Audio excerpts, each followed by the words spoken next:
adalah Wadi Saj namanya.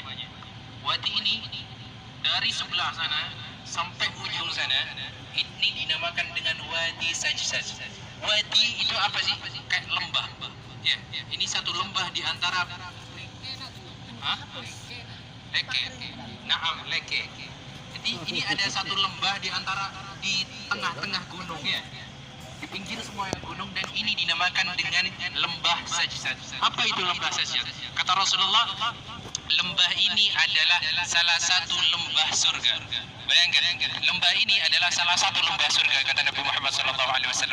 Dan gunung di sekitar sini adalah di antara dari gunung-gunung surga. Kenapa bisa istimewa gunung ini?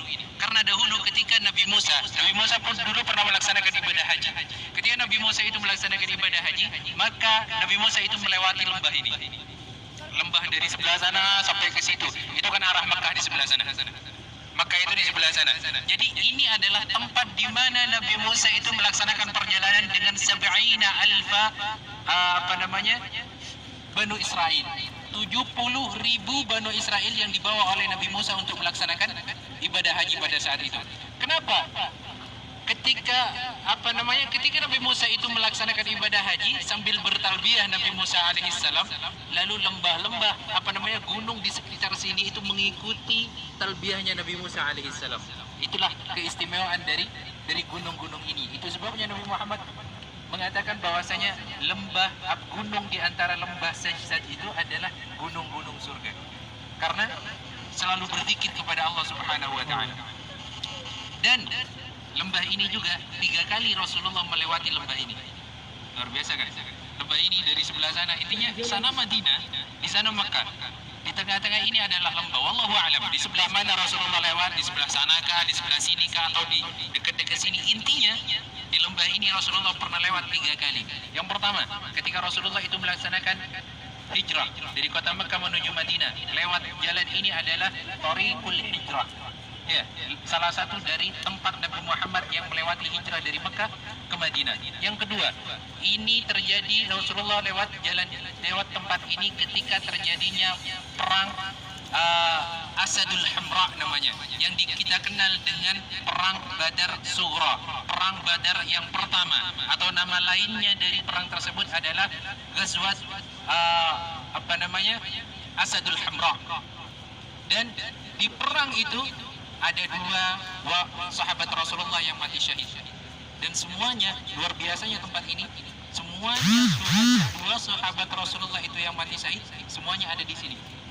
Ini kuburannya sebelah sini.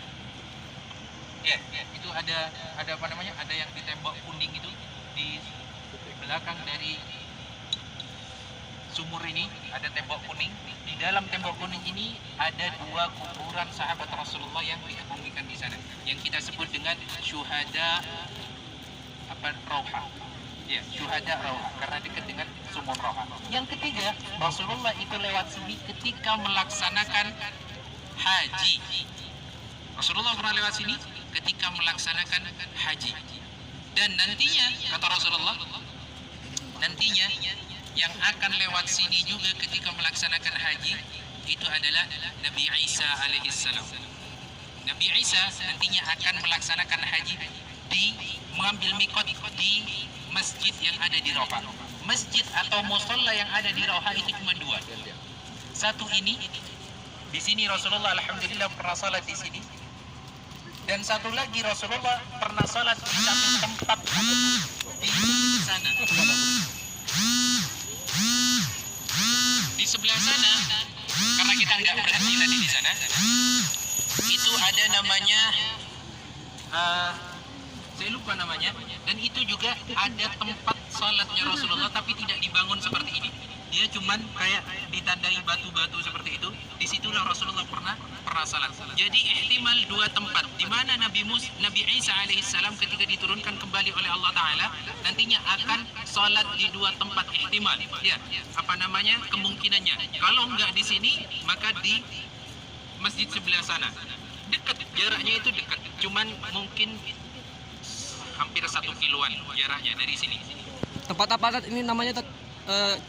Wadi Saj namanya.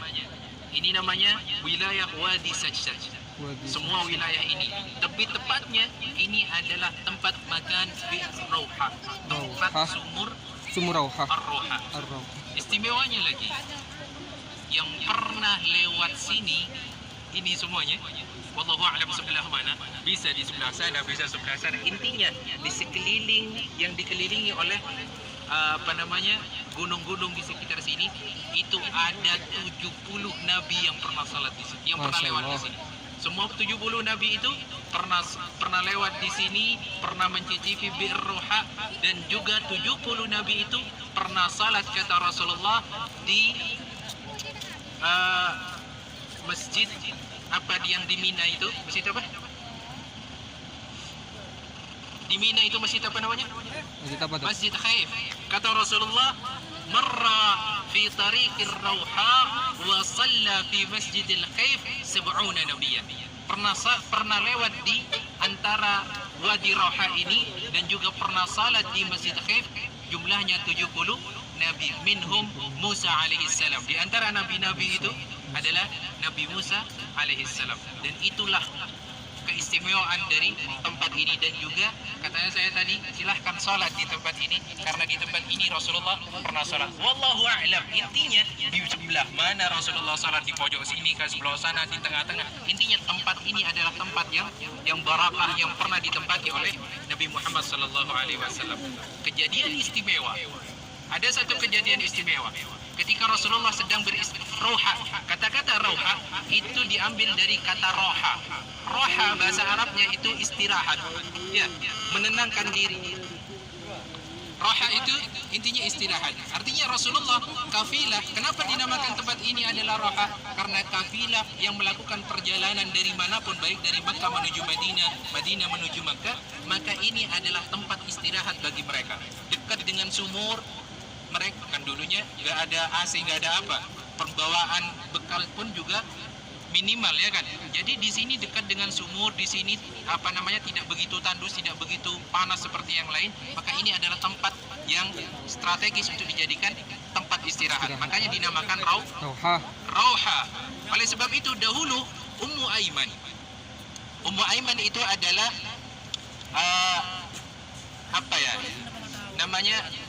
salah satu budak yang dimiliki oleh Rasulullah. Itu adalah Ummu Aiman. Anggaplah wanita yang dekat dengan Rasulullah, bukan dekat-dekat bahasa anak muda ya, tapi wanita yang kenal dekat dengan Rasulullah.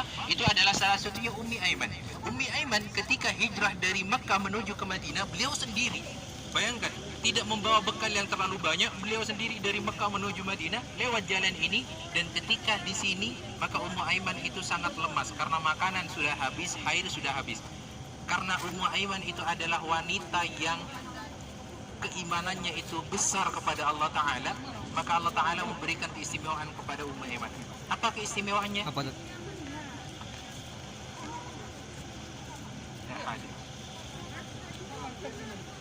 Keistimewaan Ummi Aiman, Allah Ta'ala ketika dia sendiri di sini, Allah Ta'ala itu kasih bisyarah merupakan sebuah minuman yang katanya minuman tersebut itu minuman dari Bi'r Rauha ini, tapi talinya, tamparnya itu diturunkan langsung oleh Allah Ta'ala dari surga.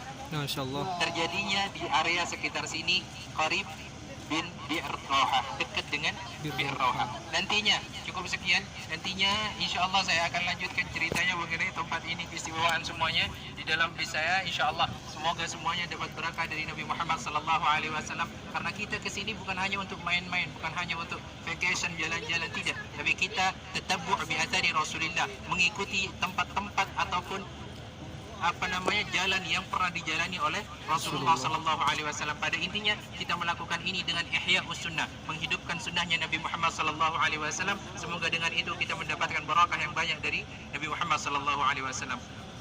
Alhamdulillahirabbil alamin. Insyaallah kita lanjutkan di bis. Silahkan kalau yang mau salat, kalau sudah langsung ke bis.